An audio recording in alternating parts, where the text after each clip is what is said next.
আসসালামু আলাইকুম প্রিয় দর্শক, আমি গতকালকে বলেছিলাম যে ডক্টর ইউনূস যেভাবে দেশ চালাচ্ছেন মানে যেভাবে দেশটাকে গণতন্ত্রের পথে এগিয়ে নিয়ে যাচ্ছেন বলে দাবি করছেন, ওনার সেই দাবি আসলে সারা দুনিয়ার গণতান্ত্রিক দেশগুলো কতটুকু মানছে।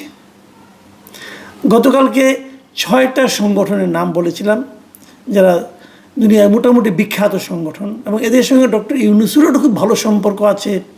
উনি যখন আমেরিকায় গিয়েছিলেন এদের সঙ্গে মিটিং করেছেন, বৈঠক করেছেন, এবং সেই বৈঠকের পরপর তারা একটা চিঠি লিখে ডক্টর ইউনূসকে বলেছেন যে ওনারা আরও কি কি দেখতে চান একটা সঠিক গণতান্ত্রিক পরিবেশ সৃষ্টির লক্ষ্যে। বলেছিলাম আপনাদের কালকে এটা, এবং এটা আসলে কি চান না সেটা কিন্তু আমার কাছে ইম্পর্টেন্ট না। ওরা চাইলেই পাবেন সেটাও তো গুরুত্বপূর্ণ বিষয়। আমি গুরুত্ব যেটাকে দিচ্ছি সেটা হলো ডক্টর ইউনূসকে নিয়ে আমাদের যে ধারণা ছিল, আমরা ভেবেছিলাম ওনার সঙ্গে পশ্চিমা বিশ্বের সম্পর্ক খুব ভালো। উনি যদি ক্ষমতায় আসে, রাষ্ট্র ক্ষমতায় আসে, তো পশ্চিমা বিশ্ব যেমন ওনার সঙ্গে দেখা করার জন্য, ওনার সঙ্গে কথা বলার জন্য সারা দুনিয়ার বিভিন্ন রাষ্ট্রনায়ক অপেক্ষা করেন, গুরুত্ব দেন ওনাকে, তো সেই গুরুত্বটা বোধহয় আমরা এখানেও দেখতে পারবো। কিন্তু বাস্তবে তা হয়নি। উনি রাষ্ট্রনায়ক হওয়ার পর আমরা টের পেয়েছি যে একজন নোবেল বিজয়ী যখন কেবল নোবেল বিজয়ী হয়ে যায় তখন তাকে যেন মানুষ যেভাবে দেখে, সেই নোবেল বিজয়ী যখন নাকি সরকার প্রধান হয়ে যায় তখন তাকে আর তারা নোবেল বিজয়ী হিসেবে দেখতে চায় না, তখন তারা তাকে সরকার প্রধান হিসেবে দেখতে চায়, এই সরকারের প্রতিনিধি হিসেবে দেখতে চায়। এবং এই সরকারের প্রধান হয়ে তিনি কি কি কাজ করেছেন, কি কি কাজ করতে চাচ্ছেন সেগুলোকে তারা বিচার করতে চায়। তখন আর ব্যক্তিগত সম্পর্ক কোনো কাজে লাগে না। এক্ষেত্রে আমরা এটা নির্মমভাবে সেই দৃশ্য দেখলাম। সেই দৃশ্যের দ্বিতীয় ধাপ আজকে দেখলাম। আজকে কি দেখলাম? আজকে একটা নিউজ পড়লাম, এটা দৈনিক যুগান্তরে লিড নিউজ করেছিল ওরা। সেখানে নিউজটা শিরোনাম ছিল যে নির্বাচিত সরকার ছাড়া ঋণের অর্থ দেবে না আইএমএফ। মানে আইএমএফ যে আমাদের ঋণ দিচ্ছিল 6টা কিস্তিতে, সেই কিস্তিগুলি কিন্তু তারা বিভিন্ন সময়ে ধাপে ধাপে ধাপে ধাপে তারা এটা কিন্তু শুরু করেছে, এবং এ পর্যন্ত তারা 5 কিস্তি আমাদের নেওয়া হয়েছে। 6ষ্ঠ কিস্তি ঋণ দেওয়ার কথা ছিল এবছরের, মানে ডিসেম্বরে, এই বছরের শেষ মাসে ডিসেম্বরে সেই 6ষ্ঠ কিস্তি দেওয়ার কথা ছিল। সেটা পরিমাণ খুব বেশি যে আমি তা বলছি না, $80 কোটি কিছু বেশি আমাদের সেই ঋণটা তাদের কাছ থেকে পাওয়ার কথা ছিল। কয়েকদিন আগে বিশ্বব্যাংক এবং আইএমএফের একটা বার্ষিক সভা চলছিল ওয়াশিংটনে। সেখানে গিয়েছিলেন আমাদের বাংলাদেশ ব্যাংকের governor doctor Ahsan S Mansur. সেখানে তার সঙ্গে আইএমএফের বৈঠক হয়েছে, এবং সেই বৈঠকে আইএমএফ বলেছে যে তারা 6ষ্ঠ কিস্তির ঋণ এখনই ছাড় করবে না। কেন করবে না? তারা সেই কারণটা উল্লেখ করেছে। তারা বলেছে যে একটা নির্বাচিত সরকার ছাড়া তারা এটা দেবে না। আগামী নির্বাচনের মাধ্যমে নতুন সরকার আসবে, তারপর তারা তাদেরকে এই ঋণের টাকাটা ছাড় করবে। নতুন সরকারের জন্য তারা কেন ওয়েট করছে, কে আসবে তা কিন্তু তারা যায় না, কেউ জানে না, এবং তাদের কোনো এ ব্যাপারে কোনো আগ্রহ নেই যে কে আসবে কে আসবে না, সেটা অন্য ব্যাপার, এটা জনগণের ব্যাপার, জনগণ কাকে ভোট দিয়ে আনবে এটা তাদের ব্যাপার।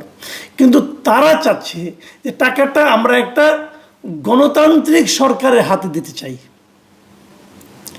মানে এই সরকার নিজেদেরকে যতই বলুক, সরকারের প্রেস সেক্রেটারি একজন আছে না, উনি বলতেন না আমাদের সব কিছু করার ম্যান্ডেট আছে, বাট আপনাদের তো আইএমএফের ঋণ পাওয়ার ম্যান্ডেটই নাই। তো কী বলেন রে ভাই, আপনাদের কোনো ম্যান্ডেট নাই। দয়া করে, এতদিন কেউ আপনাদের কিছু বলেনি, এখন বলা শুরু হয়েছে, আরও বলতে থাকবে। একটা অনির্বাচিত সরকার, একটা অন্তর্বর্তীকালীন সরকার এত লম্বা সময় থাকে না রে ভাই, এটা কোথাও থাকে না। এটা থাকাটা ভদ্রতা নয়।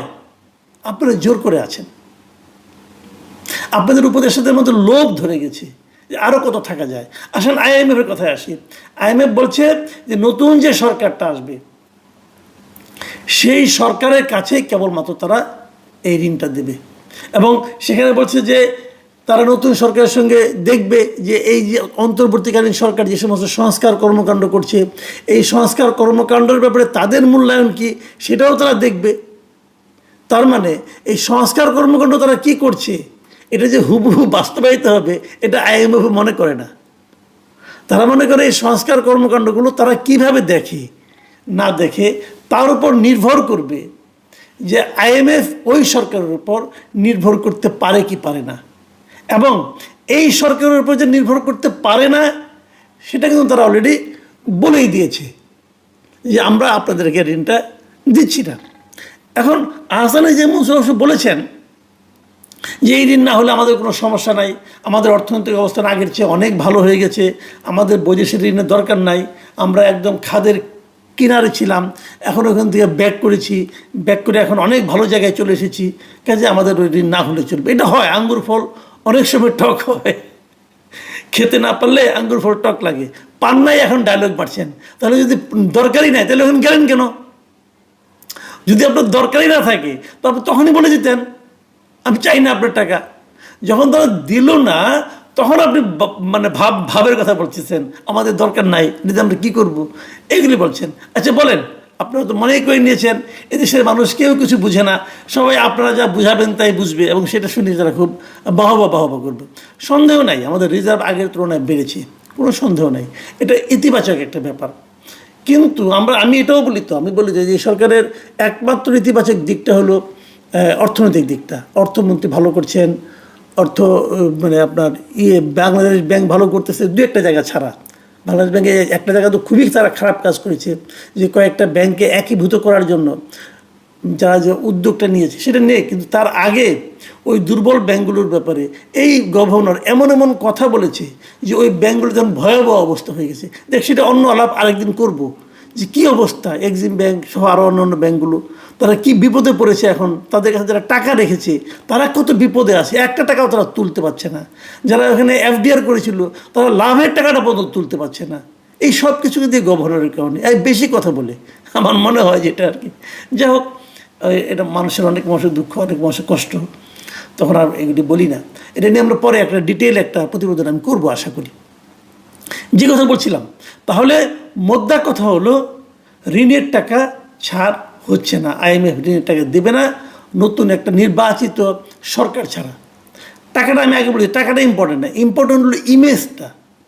এই অন্তর্বর্তীকালীন সরকারের ইমেজ এখন বিশ্বব্যাপী এমন একটা পর্যায়ে পৌঁছে গেছে যে আমরা যেটা ভেবেছিলাম যে ডক্টর ইউনূসের যে আন্তর্জাতিক পরিচিতি, সেই পরিচিতি আমাদেরকে অনেক টাকা, অনেকে বলেছিল কিন্তু মানে আলাপ আলোচনায়, এই ডক্টর ইউনূস এসেছে আর টেনশন নাই, এখন খেলে ডলার আর ডলার, অনেক ডলার আমাদের দেশে আসবে, আমরা ডলারের সয়লাভ হয়ে যাব। আপনাদের মনে আছে ডক্টর ইউনূস কিন্তু বলেছিলেন, গত বছর নভেম্বরে বলেছিলেন যে আমরা আর বিশ্বের কাছে যাব না, বিশ্ব এখন আমাদের কাছে আসবে। আপনারা এই নিউজটা দেখেন, হেডলাইনটা কি, আমরা বিশ্বের কাছে যাব না, বিশ্ব যেন আমাদের কাছে আসে। মানে ভাই কথার মানে ফিরিওয়ালা বলেছিলাম এমন আর কি, মানে চটকদার কথা বলে, মানে ওই যে বলে না ক্রিস্পি ডায়লগ আর কি, মানে মচমচে ডায়লগ দেয় উনি। তো এইভাবে দিয়ে কই বিশ্ব আসছে, বরং বিশ্বটা চলে যাচ্ছে আপনার কাছ থেকে। IMF তো আপনার কাছে আপনার শুনলো না। তো এইগুলি ইমেজটা হলো ইম্পর্টেন্ট। আমরা সেই ইমেজটাকে ধরে রাখতে পারছি না, আমরা মানুষের ভরসায় জায়গায় থাকতে পারছি না। মানে ডক্টর ইউনূস এই দেশটাকে পশ্চিমা বিশ্বের কাছে একটা সম্ভাবনাময় দেশ হিসাবে তুলে ধরতে পারেননি, এটা ওনার ব্যর্থতা। প্রিয় দর্শক, এখন এই পর্যন্তই। আল্লাহ হাফিজ।